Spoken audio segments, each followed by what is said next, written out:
سلام و احترام تقدیم تمام بینندگانی که همین الان این ویدیو را تماشا میکنن.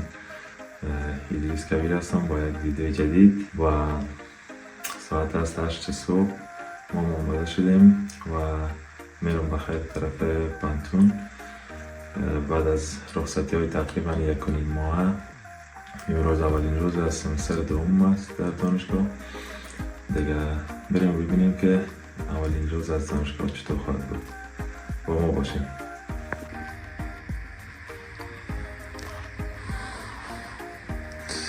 میز کاری و از اوراقی که باید اینا انجام شود یکان کار هست، کارهای ورقی و بیوروکراسی در آلمان تا جایی که اطلاع داشته باشین شاید خیلی زیاد است و این کتابی که در این روزا میخوایم بخونمش در قسمت خواندیم ولی بسیار وقت میشه که بنا به بعض از دلایل نتونستم خوانده، تنبلی کردم ولی کش میکنم باز دوباره شروع کنم. این طرف همگان نوتایی که همیشه نصب میکنم در دیوار. چون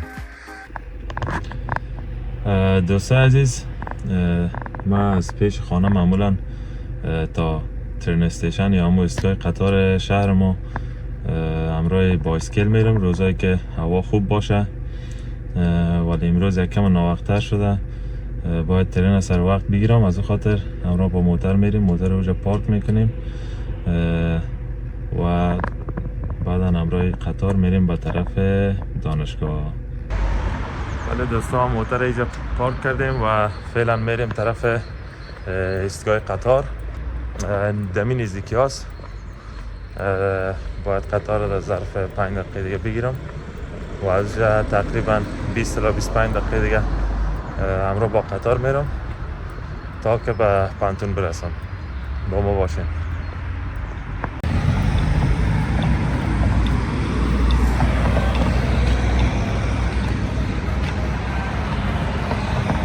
این منطقه همی ایستگاه قطار و ایستگاه بس های شهر ماست دیگه. هوام خیلی یک هوای خوب شده امروز، آفتابی، هوای معتدل. امید که همه رقمبان هوا، ولی فکر نکنم چون فردا و پس فردا را ابری و بارانی گفته دوباره دیگه. توکل به خدا. دوستان عزیز، پارک پلات پیدا کردن یکی از مشکلات موترداری در آلمان است. بسیاری اوقات آدم میره یک جای کار داره ولی با زودی پارک پلات پیدا نمیشه، خصوصا در شهرهای کلان.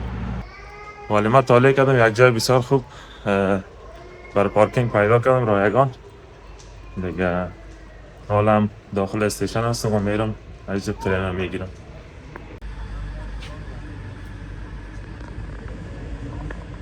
سه دقیقه مونده که تا بیای قطار.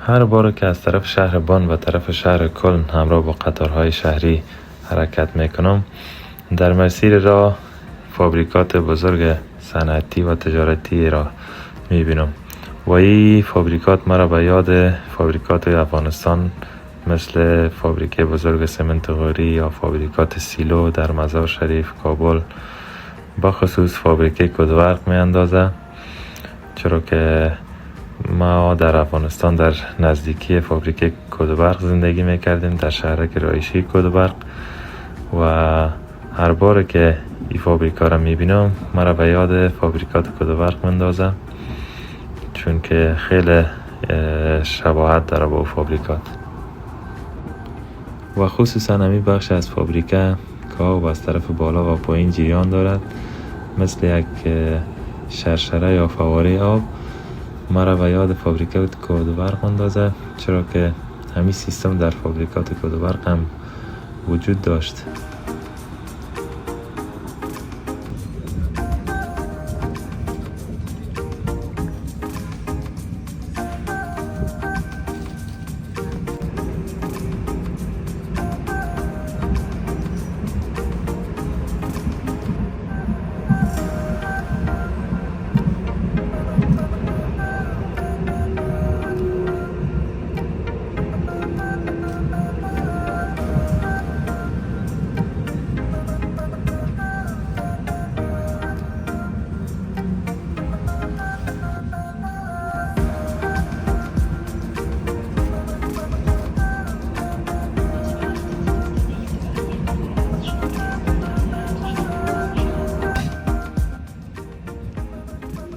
و هم یک میدان از سکیت بورد.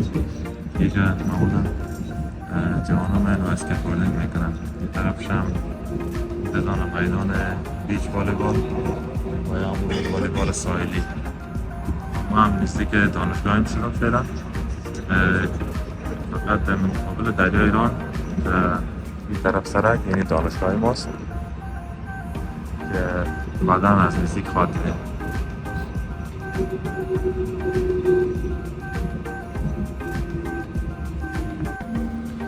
و بله ما فعلا از ترین دوباره پایین شدم و اینجا هم یکی از کمپوس های دانشگاه ماست در این طرف سرک.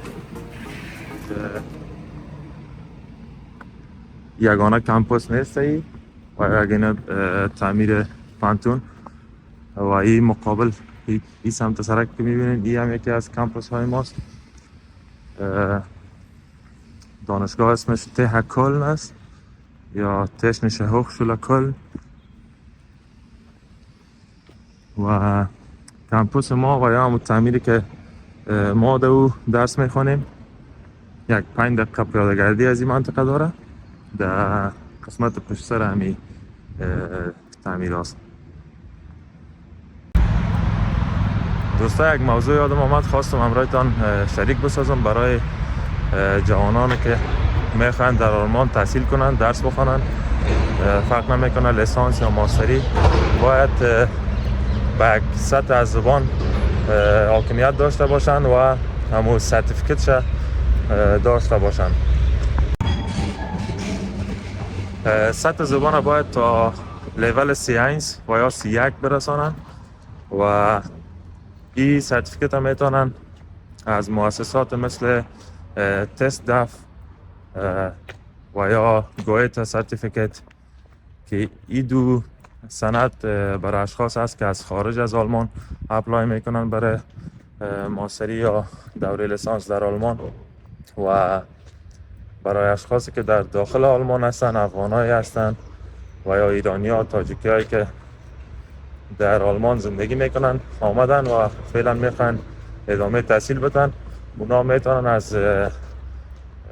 سند C1 تلک هوخشوله و یا ای که از DSH یا Deutsche Sprachprüfung für Hochschule Zugang این سندا را بگیرن چون این یکی از الزامات ضروری برای ورود به دانشگاه است.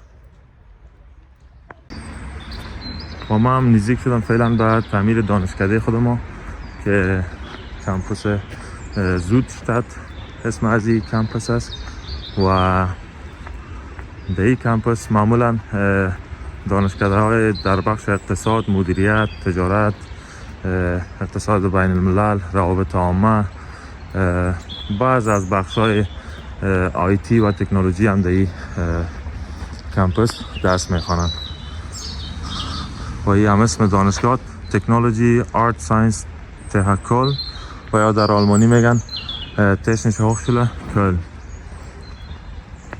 در این مقابل در این طرف خیلی یک پارکه که خوبیش است.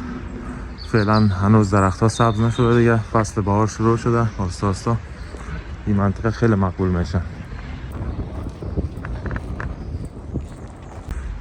و قسمی که میبینین باسکل ها در این طرف همش پارک شده و یک تعداد از کثیر دانشجوها همراه باسکل میان و این یک فرهنگ است در آلمان باسکل رانی.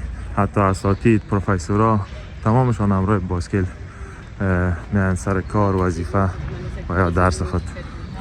و این هم کمپوس که ما در درس میخونیم.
و دوستای عزیز اینجا هم هست تامخانه دانشگاه که با آلمانی منزه میگن.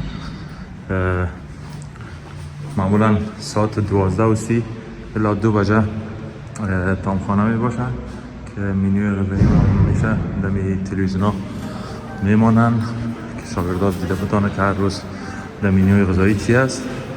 و خوبیش است که غذای حلال هم در اینجا وجود داره، به خاطر که بسیاری از دانشجویان مسلمان هستن، با اونا غذای حلال موجود است در اینجا.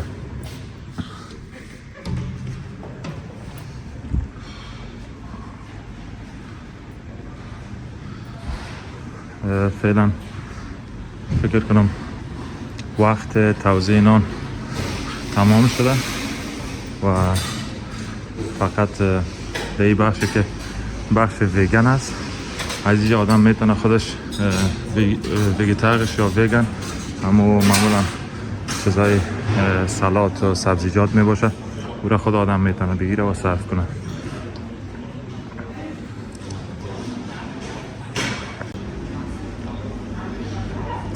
این بخش ویژیتریان است، کسایی که گوشت استفاده نمیکنن میان از اینجا خودشان در قابای خود غذا میگیرن و صرف میکنن.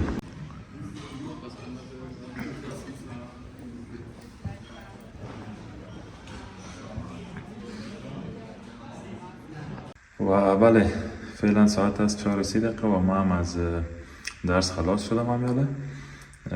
امروز دروس فشرده داشتیم که اینا بلاک veranstaltungen میگن در آلمانی. در این و مضمونا معمولا به طور فشرده تمام روز در دانشگاه می باشین و به طور گروپی و همچنان قسمتا لکچر درس‌ها را پیش میبرین. معمولا شاگرد محور است و کل کار را باید خود ما بکنیم در گروپ. قسمی که میبینین دانشگاه خالی است چون ما تمام روز در اینجا بودیم و فعلا ساعت از 4:30 و همچنان فعلا دروس اصلی شروع نشده. فکر کنم ماه اپریل شروع میشه و این خاطر قدر بیروبار نیست دانشگاه. و این مضمونه که ما امروز خواندیم این را 2 هفته قبلتر شروع کرده چون باید تمام روز در دانشگاه باشیم و وقتی که باز دروس شروع شد به طور عمومی باز نمیشه که کل روز را در یک مضمون سپری کنیم و در یک روز کم از کم 2 مضمون میخوانیم 3 ساعته و یا 1.5 ساعته. و فعلا از دانشگاه بیرون برآمدیم. بله دوستا، در ادامه ویدیو خواستم درباره پانتون یک کم معلومات بدم. اسم پانتون قسمی که در شروع گفتم TH کلن و یا تشنیشه هوخشوله کلن که دانشگاه کاربردی یا عملی کلن است و این دانشگاه در سال 1971 تأسیس شده و زبان تدریس معمولا آلمانی و انگلیسی است که آلمانی بیشتر است و برای ورود کسایی که از خارج میان باید سند حداقل ساینس قسمی که در شروع ویدیو گفتم داشته باشم. تمام سیستم ثبت نام آنلاین است دیگه. دانشگاه تنها یگانه تعمیر و یا مرکزش نیست بلکه در شهر کلن در چندین جای کمپوس دارن.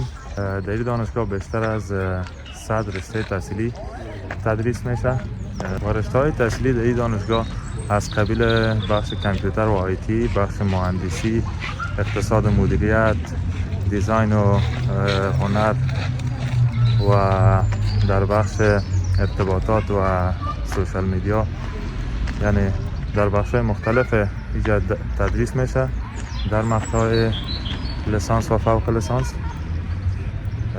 و یکی از بزرگترین دانشگاه های آلمان است.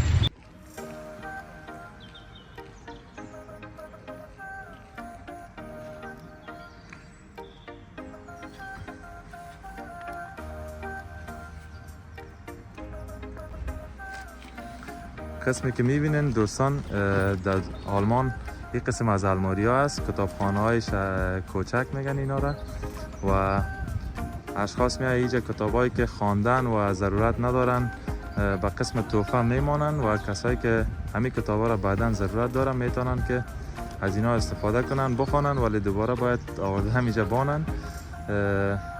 یعنی این فرهنگ به نظر من یکی از بهترین فرهنگ های آلمان است و فرهنگ کتابخوانی معمولا در اینجا زیاد است. به همون خاطر خودش یک سهولت بسیار زیاد به مردم است. Hallo, die Damen. Hallo. Eben habe ich auch mit einer anderen Dame hier gesprochen. Sie meinte, dass heutzutage Leute kommen hier und dann die Bücher nehmen und dann verkaufen sie. Was halten Sie davon eigentlich? Nee, so ist das nicht gedacht. Ne? Nee? Also ich stelle die da rein, damit die umsonst mitgenommen werden, Ja. so wie ich mir die auch rausnehme, um die zu lesen. Und oft stelle ich sie dann auch wieder rein. Also dass das so ein Austausch ist. Ja, diese Cycle muss eigentlich Genau, laufen, ne? Genau. Also Ja. die zu verkaufen, auf die Idee bin ich noch gar nicht gekommen. Nee, nee. Also diese Kultur finde ich sehr gut, wenn jemand also ein Buch braucht und dann lesen will und dann kostenlos vorhanden ist. Das ist eigentlich eine sehr gute Kultur. Bei uns gibt es sowas nicht. Deswegen zeige ich die Leute diese Kultur, damit sie auch vielleicht irgendwann im Gedanken kommen und dann sowas. Ja. Also es sind ja gute Bücher, gebundene Bücher. Ja? Man liest die ja selten zweimal, also warum soll man sie dann nicht weitergeben? Stimmt. Und dann, wenn Sie ein Buch brauchen, wenn Sie hier das finden, das ist auch schon mal gut, ne? Das ist sehr praktisch, finde ich auch. Jo, danke schön. Jo, Ja, bitte. wollte ich Ihnen danken. Tschüss.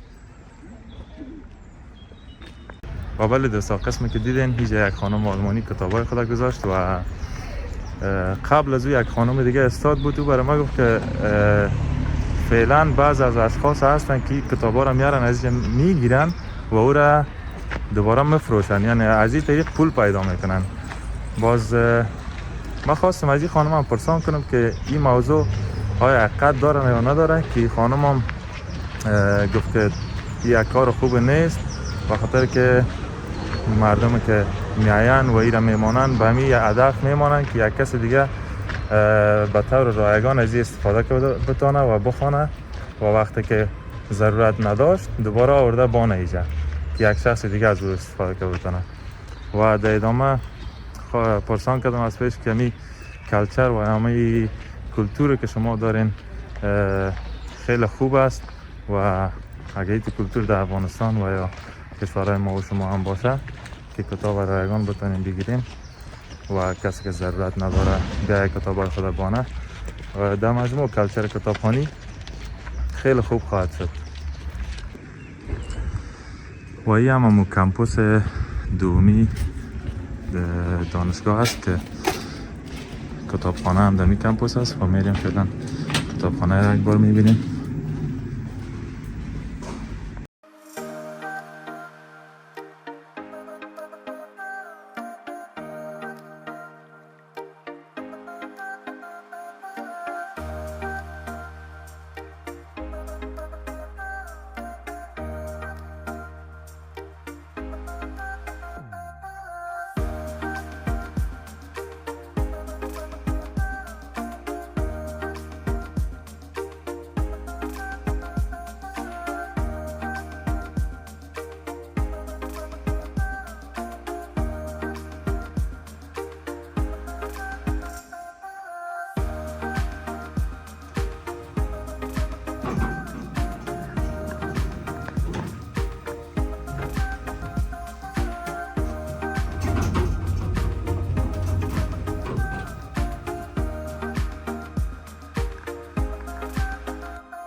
دوستان عزیز، هوا خیلی خوب و آفتابی است.